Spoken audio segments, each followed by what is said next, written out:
afternoon, folks. I hope you're all doing as well as is possible with exam season upon us. For anyone who's had exams this week, I really hope they've gone well, and I really hope that any that you have tomorrow go well, and that you can take the time to reset over the May half-term holiday next week. I know it's not a holiday, but I do think it's really important to take some downtime at the start of the week after the last 2 weeks, particularly if you've had a lot of A-level exams or you've had GCSE exams. Give yourself a break before you get back to revision. Anyway, today's video, I'm having a look at a lovely 7-marker involving a back titration calculation, and it's a redox titration, so we're also having to write an equation for the redox reaction as well as a part of the 7 marks that we've got available. And I've chosen this one because there is one step in here that is quite a hard one to spot. They have done it in other questions as well, so it's important that I bring it to your attention. And if you don't do this step, you will not get a legitimate answer. And you'll see what I mean when we get to that point. This is from an AQA A-level paper, but I guess the skills within here are also relevant to OCR students as well. So, student weighed out 2.29 grams of a sample of impure K3 FeC2043 3H2O and dissolved it in water. Solution was added to 250 centimetres cubed volumetric flask and then made up to the 250 with distilled water. We're then taking a 25 centimetre cubed portion and pipetting that into a conical flask, and an excess of acid is added. It was heated to 60 degrees and then titrated with 0.02 mole per decimeter cubed potassium manganate solution and required 26.40 centimetres cubed for a complete reaction. In this titration, it is only the C2042- ions that react with the KMnO4 solution. So our job is to write an equation for the reaction between said C2042- ions and the MnO4- ions in acidic solution, and then calculate the percentage purity of the original sample, giving our answer to 3 significant figures. So it's a titration, and although not an acid-base titration, being a redox titration, I'm still going to use 2 different colours for the 2 things within the question. So green for the species containing the C2042- ions, and we've got the mass of the impure sample. We've got the fact that we made it up to 250 centimetres cubed and then only used 25 centimetres cubed of that. And then the other species is our potassium manganate, which has concentration 0.02 and a volume was needed of 26.40 centimetres cubed. So we're going to have to start by writing an equation, because we're going to need to see the relationship between the ethane dioate ions and the manganate ions. Now, in terms of what you would be expected to, I guess, know and have learned, is when MnO4- is used in a redox titration, the manganese-based product is Mn2+ ions. Now, that's the bit that I would want you to remember in the black, and then what I would hope you would be comfortable doing in the moment is what I'm about to do now in the purple, which is finish off this half equation. So the manganese is already balanced. To balance the 4 oxygens, we're going to add 4 waters. To balance the 8 hydrogens, we're going to add 8 H pluses.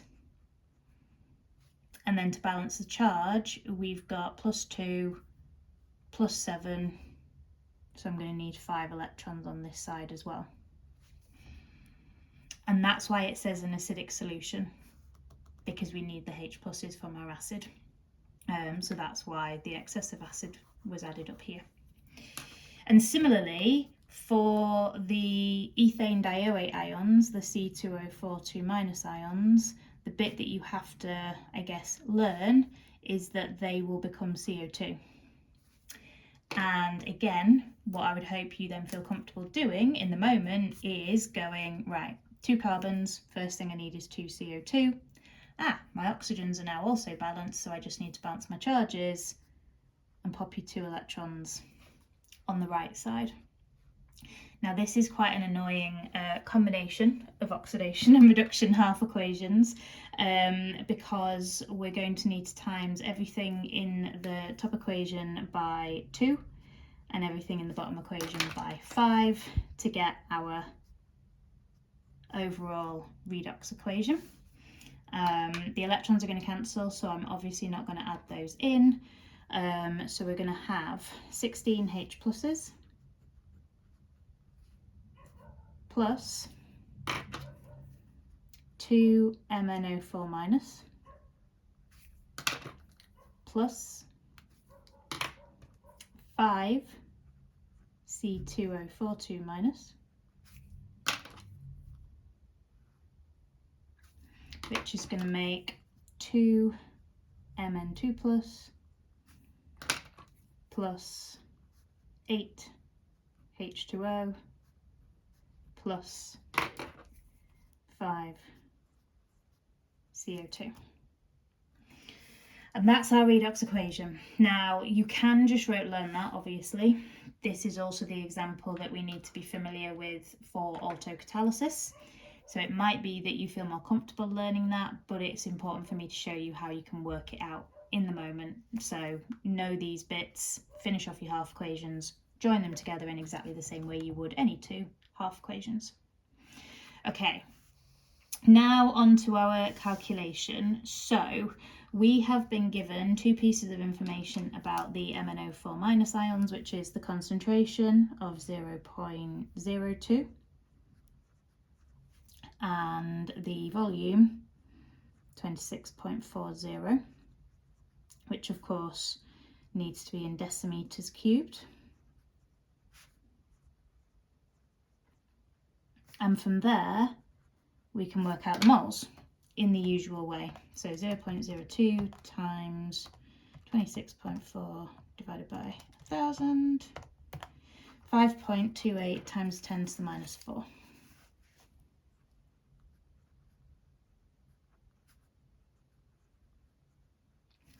And this is why we needed our equation, because at this point we're now going to need to use the ratio between the MnO4 minus ions and the C2O42 minus ions. So taking the value we have for the moles of the manganate ions, we're going to divide that by 2, times it by 5, or of course you could just times by 2.5 if you prefer, and that gives me 1.32 times 10 to the minus 3 moles of that.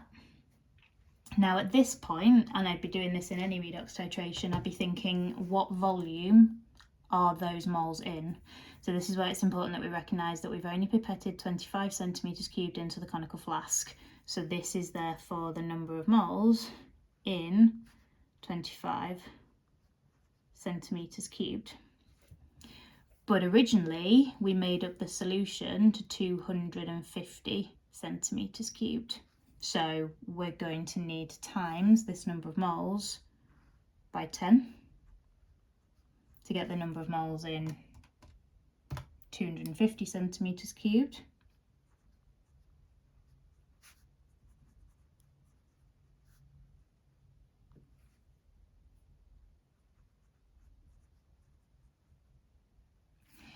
And then this is the bit that students have missed in the past. This is the really sneaky part of this question. It is the C2O42 minus ions that are reacting in the titration with the manganate. That's what we've just worked out the moles of, but that's the moles of the C2O42 minus ions in total. But within our starting compound, each of these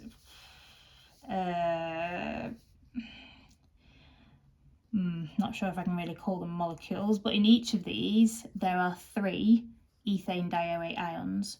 So if we know how many ethane dioate ions there are in moles in 250 centimetres cubed, we're going to need to divide it by 3 to get the number of moles of this as a whole, because 3 of these make up 1 molecule.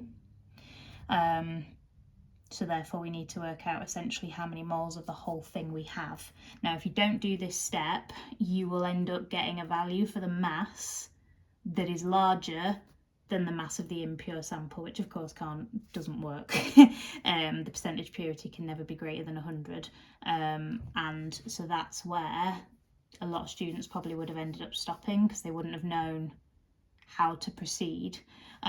So what we're going to do, as I've said, is we're going to divide that number of moles by 3. So the key thing is to remember that this is just the moles of the C2O4 2 minus, and there's 3 C2O4 2 minus in 1 K3 Fe C2O4 3.3H2O. So again, it's just using our ratio. So if we therefore know that the number of moles here is 0.0132 and it's a ratio of 3 to 1, dividing that by 3, as I've already done on my calculator, gives us 4.40 times 10 to the minus 3 moles. Now we need to work out the MR of this absolutely hideous formula. So of course, make sure you're using your periodic table, and in practice make sure you're using an A-level periodic table. So each potassium 39.1, iron is 55.8. Then here, obviously there's different ways you can tackle this, but 2 carbons is 24, and I need that 3 times. And then 4 oxygens is 64, and I need that 3 times.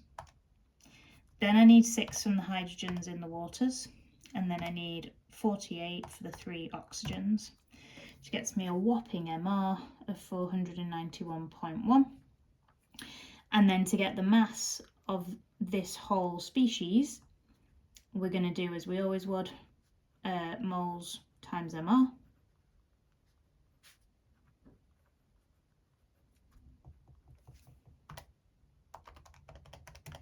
So 2.16 grams to 3 significant figures.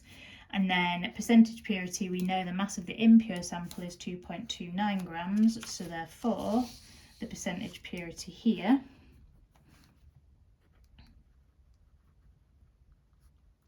(2.16) divided by 2.29 times 100.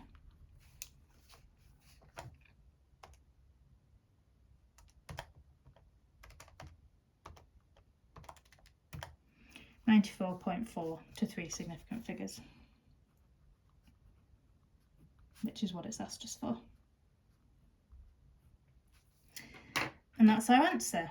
Now, had we have not recognised that need to divide by 3, and we tried to use this number of moles times by 491.1, I just want to show you why it wouldn't work.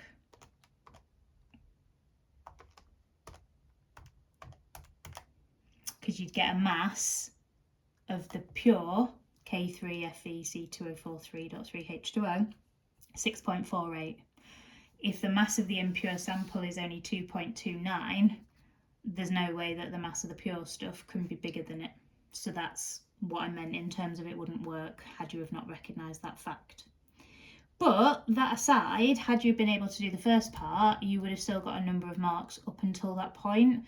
1 for your equation, 1 for your moles here, 1 for your moles here in 25, 1 for your moles here in 250. So you still would have got 1, 2, 3, 4 out of the 7 had you have then not known where to go. And you might also have got 1 mark if you'd have worked out the MR of this as well, even if you then knew it wasn't going to work out in terms of the percentage purity.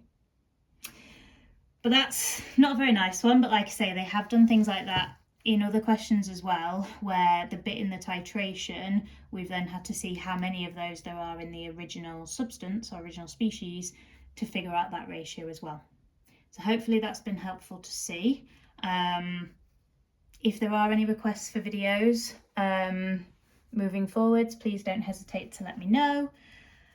Any questions on this one, as always, please do let me know, and I really hope that you can have a rest in a few days' time and, like I say, reset yourselves, feel human again, and then get back on the bandwagon, as it were, when you're feeling in a slightly less tired, more awake human state. But take care of yourselves, everyone, and anything you need, just let me know. Take care.